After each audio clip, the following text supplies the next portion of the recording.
YouTube Ozzik in the Goat House is back with another NFL 2020 offseason rebuild. This video is for the Arizona Cardinals. Doing this video for every single NFL team going in draft order here leading up to the Combine. And in these videos, I play GM. I make cuts.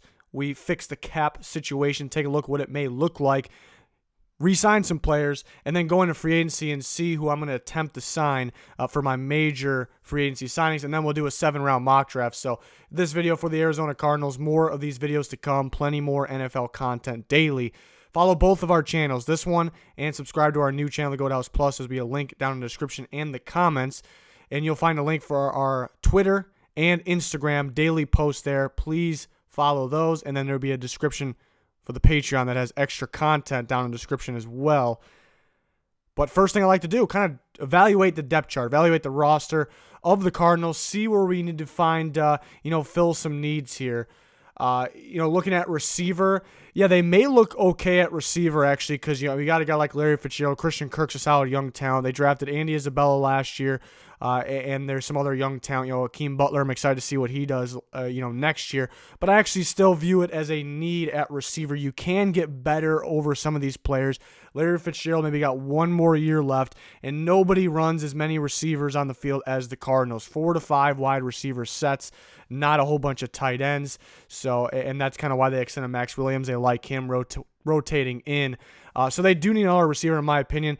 They, timing's pretty crazy. Just yesterday, they re-signed or extended DJ Humphries, which, myself playing GM here and their actual front office, we're kind of on the same page somewhat. We'll kind of get into that.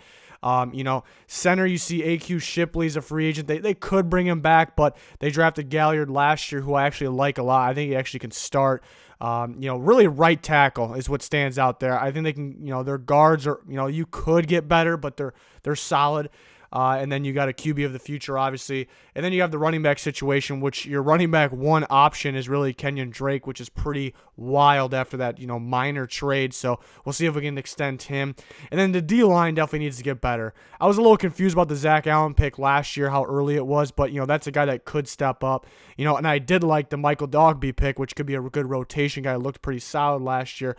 Corey Peters, solid nose tackle. Could get better there for the future, but solid for now. Other than that, yeah, you need some help. And then pass rush, really, Chandler Jones needs some help, with the pass rush situation.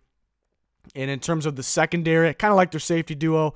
And then looking at the corners, yeah, you don't necessarily need a starter, but you could use some depth. So we'll see what I come up with here, and then we'll start with the cuts/trades. It'll be ideal to trade David Johnson. I think it could be possible. There was rumors they were going to cut him, and I was saying pretty much right away that's not true, and now the Cardinals came out and said that's not true because it was going to be dead cap. Was it worth it to cut him for dead cap? To me, it wasn't. You'd rather just keep him on your roster.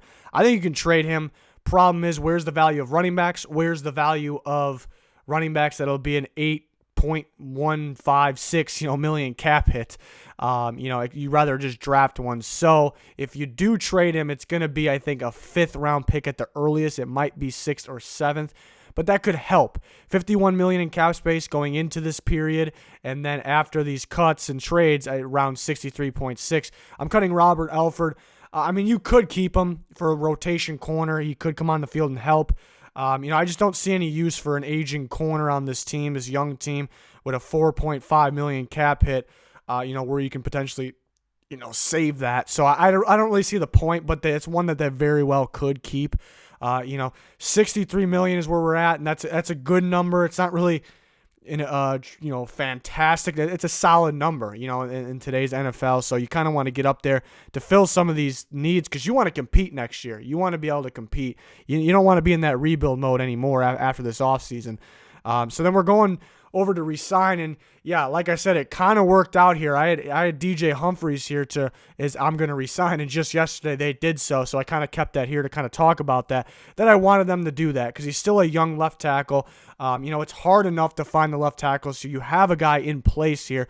Why not re-sign him? He gets that big contract, a little more than I expected, just a little more, $15 million per year. Puts him at the 3rd highest paid left tackle per year. So that's more than I thought. But the good news is the $29 million in guaranteed. That's not a huge number. I mean, obviously it's a lot of money, but not a giant number, and that's good because he does have the injury concern. But really, it was ideal to do that, and that kind of matched up with my thinking too. And then Kenyon Drake, I want back. If he looked like a new running back, he looked like a new man on the Cardinals. He fit perfectly. They saw something that he would fit perfectly in that system, and he sure did. They want to get him back. I don't think that'll be a problem. I think it's not going to be overly expensive. Teams may feel he won't fit their system. He'll kind of go back to being kind of an average running back in their system. He hasn't had a huge sample size of success. To me, he was always just an average back until, this year he looked real good, with this scheme. So I think they get a back 2-3 year deal maybe. Interesting to see the price, but it shouldn't be a whole bunch there. And now we go into the major signings. And I like Brian Bulaga, as a very good fit. The reason, the downside to Brian Bulaga is the injury concern. He's had so many years playing at a high level, but he also, has come up injured, and that's unfortunate. For the most part last year, very, very healthy. I think he fits at right tackle perfectly. It's their biggest need, in my opinion, right tackle. What do they want Kyler Murray to do more of that he really didn't get the chance to do last year? Kind of roll out safely. Being able to roll out safely. Every time he got out there, he was kind of just being attacked instantly. And who has, I don't know if there's a lineman that's done a better job than anybody than Brian Bulaga. He's done maybe the best job, looking at how Aaron Rodgers was able to roll out to his right and kind of sit there so many times and throw on the run as well. So I think that's absolutely perfect for them out there. And then edge rusher Matthew Judon, like I said, it's a very important position in football. I look at quarterback, offensive line play, and pass rush will get you championships in my opinion. More goes with that, but those are the main pieces. You have Chandler Jones, who's an elite pass rusher. You need somebody else badly. I like the idea of Judon pairing with Chandler Jones. I think it's a fit in their 3-4 scheme. I don't know if it'll be overly expensive, maybe too much for the Ravens to be able to pay. And we've seen them in the past not willing to pay big money for their pass rushers. So, and the Cardinals will like to pair him with, that gets me excited. Judon pairing with Chandler Jones. And then they need, like I said, another defense. It feels like it's been forever since they've got a solid pass rusher from their D-line, which consists of 3 defensive linemen and 3-4. Derek Wolfe, number one part of his game is kind of getting after the quarterback from the DM position in a 3-4. The Broncos have a long list of free agents, specifically actually at that position. They may not be able to get him back because their priorities are going to be set on some other top guys. So I think he could go elsewhere. I would like the Cardinals for him. They desperately need pass rush from that DN position. And then, adding Wolf and Judon with Chandler Jones, that could be a season changer, really. So they have the money. I mean, this is going to be some big spending here with Bulaga, Judon, Wolf. Interesting to see what Bulaga's contract would look like. I actually think it could look somewhat similar to DJ Humphries. DJ Humphries' 3-year deal. Bulaga probably can be a 2-year deal, around the same amount of money per year, around the same amount of guarantee. Similar players when it in terms of what you're gonna get, and there's a little injury concern. So I just really like the fit of Bulaga. I'd be surprised if they didn't give him a call or his agent a call. So now we move on to the 7-round mock draft here, and then I'm going, if I'm drafting for them, I'm going CeeDee Lamb, my receiver 1 in the class, a top 5 player in the class in my opinion, a do-it-all receiver, not a single flaw to his game, but he's got big playability, before and after the catch, really. And you get Kyler Murray's teammate, but so you already know he fits. But I mean, you're just so dangerous with the system and how many receivers you're using, and you're getting a top tier receiver along with Larry Fitzgerald here. And then you fill those needs of, to me, that right tackle spot's kind of the number one. So you fill that in free agency. You're able to do that here. And then you get another defensive lineman in Ross Blacklock, who I like a lot. I think could be a first-round pick. And what I like about him is you can move him around. You can play him at nose tackle. You kind of can play him next to Peters. And in this case, Derek Wolfe, if you wanted. So, I mean, he kind of could be the future in multiple spots there, moving around.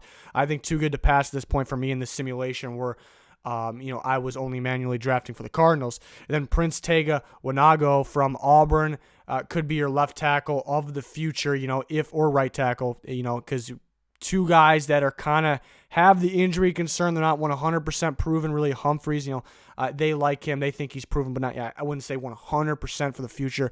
It'll be very crucial for them to get tackle depth and future here, and that's what they get with him.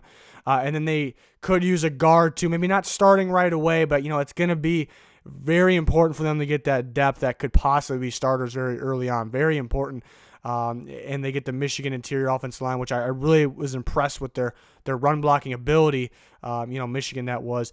And then they could, like I said, they could use some corner depth. They get Stanford Samuels the third from Florida State. A lot of upside here. I was not happy with the way Florida State was coached. I think some of these DBs are playmakers, and there's a ton of upside there. And it's kind of just depth at this point. And then Dalen Hayes was more of a rotation guy, but very, very productive when he was in or out of Notre Dame. So, they're desperately going to need that rotation because they got the two starters in this scenario, but they really need somebody.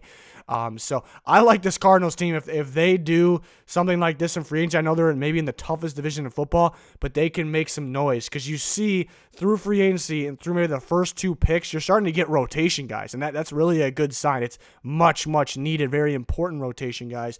But you're starting to see the team really coming together then really through free agency and after the first two picks, and that's really all you need. After that point, there's really not a big weakness starter-wise anywhere. You could get a better tight end, but it's not a real important position in this system. So, it's really coming together. It's really coming together. It's just about getting that pass rush, that protection for Kyler Murray, and that one extra big-time weapon. There's no point for them to go, wait for the receiver. It's kind of go big or go home for the receiver because, like I said, they got Larry Fitzgerald, they got Christian Kirk, they got Isabella, they got Akeem Butler, they got other guys. But then again, there's 4 or 5 receivers on the field at times we've seen with the Cardinals. So, to me, it's go big or go home. With that receiver, and you have the opportunity there with CeeDee Lamb. Even if it's not CeeDee Lamb, it's Henry Ruggs, Jerry Jeudy. It's go big, and you can go big or go home in the second round too. With a guy, maybe like a Denzel Mims is there for them, along those lines. But then after that, if they get by that point without taking a receiver, I don't really know if they take one. I really don't think so. It's kind of go big or go home there, and. Blacklock recently, a guy that I've been getting in the film on, I really like what I see from him. Just tremendous, almost pass rush moves for an interior defensive line, a guy that can move around spots. So instant impact guys with those first two picks. So I like the idea of the Cardinals right away. No quickly through that rebuild mode. They just have to do it right. And we'll see if they do. Some of the draft picks I absolutely loved last year. Was out of my seat, excited for them, how much I love them. Some of the picks I was a little confused about. So we'll see how they do it this offseason. We're really excited to watch what they do. That's going to do it for this one. Again, we're going through every single NFL team in draft order. Plenty of other content for free agency in the NFL draft as well. Please subscribe to us, both channels. Link in the description for that new channel and in the comments. And then our Twitter, Instagram links will be down there as well. Please follow us. It's going to do it for this one, though. Thanks, everyone, for watching. Goodbye.